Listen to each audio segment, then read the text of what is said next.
Alright, here's the newest project. This is my brother's 816 with the CCKA owning engine.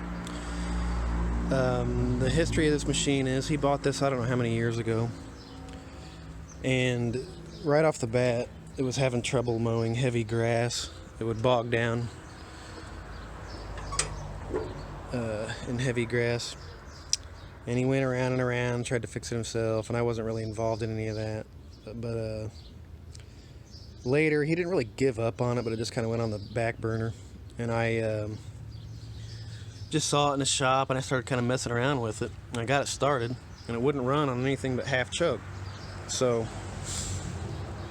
what I ended up doing is opening up the main jet a little bit on the carburetor, and all of a sudden the thing just came to life. So that was kind of weird. But then ever since then, this thing has been plagued by electrical issues.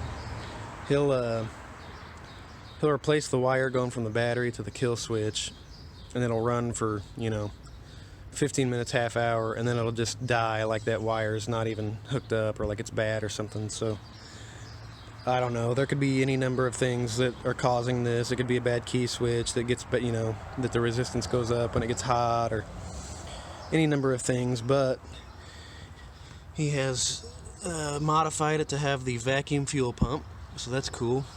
And then we've also got, forget what those are called, the HEI coil, the GM coil, the ballast, I think that's called a ballast resistor there.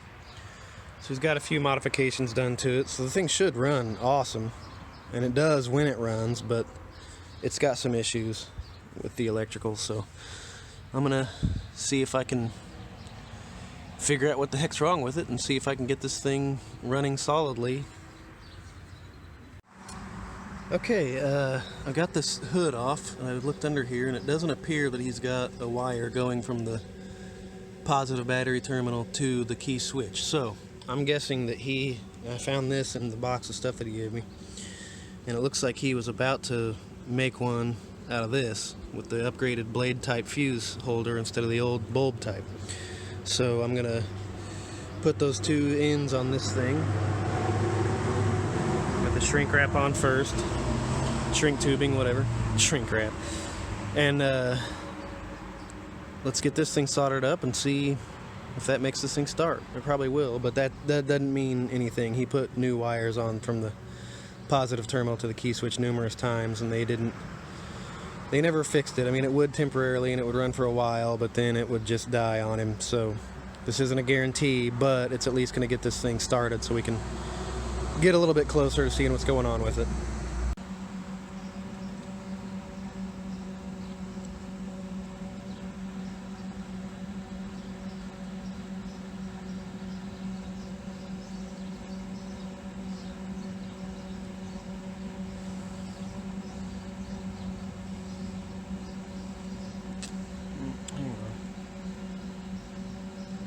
There we go.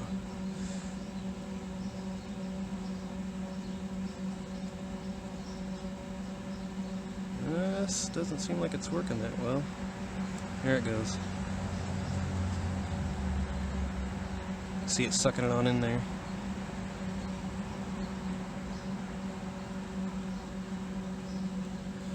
That's probably good.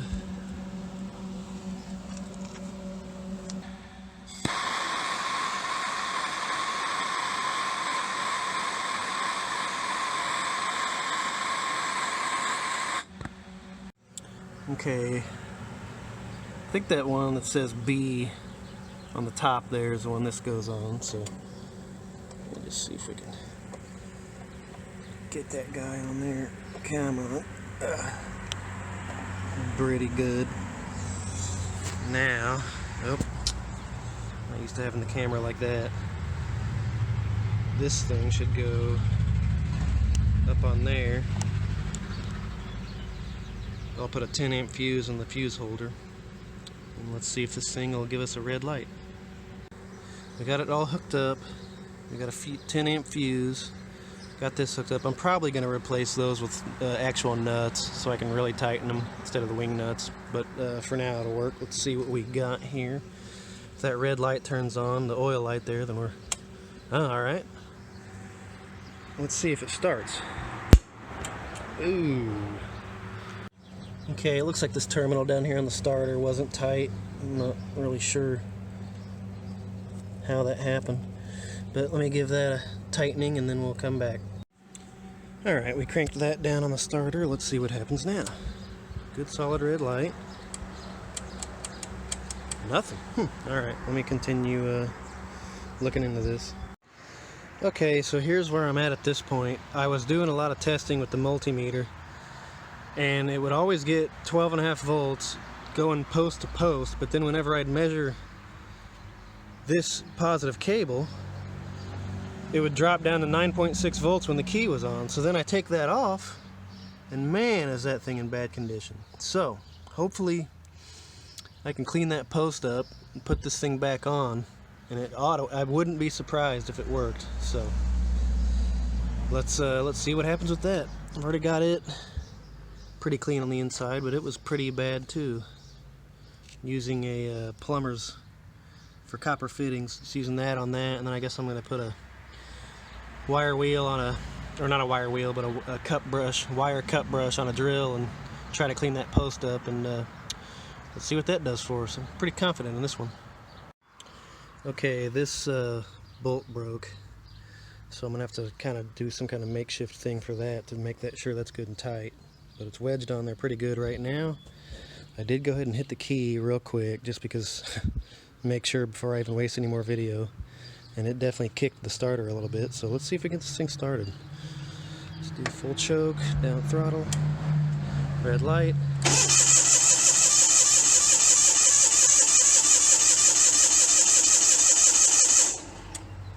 Carburetor's probably pretty dry. Got any gas? Yeah, we're getting gas in the fuel filter. So carb was probably pretty dry, and it's just filling it back up. I don't want to stress the starter too much. Everything sounds good so far though. Let's try it again and give it a little bit more throttle than the idle. Red light.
Man, this thing has a hard time with focusing.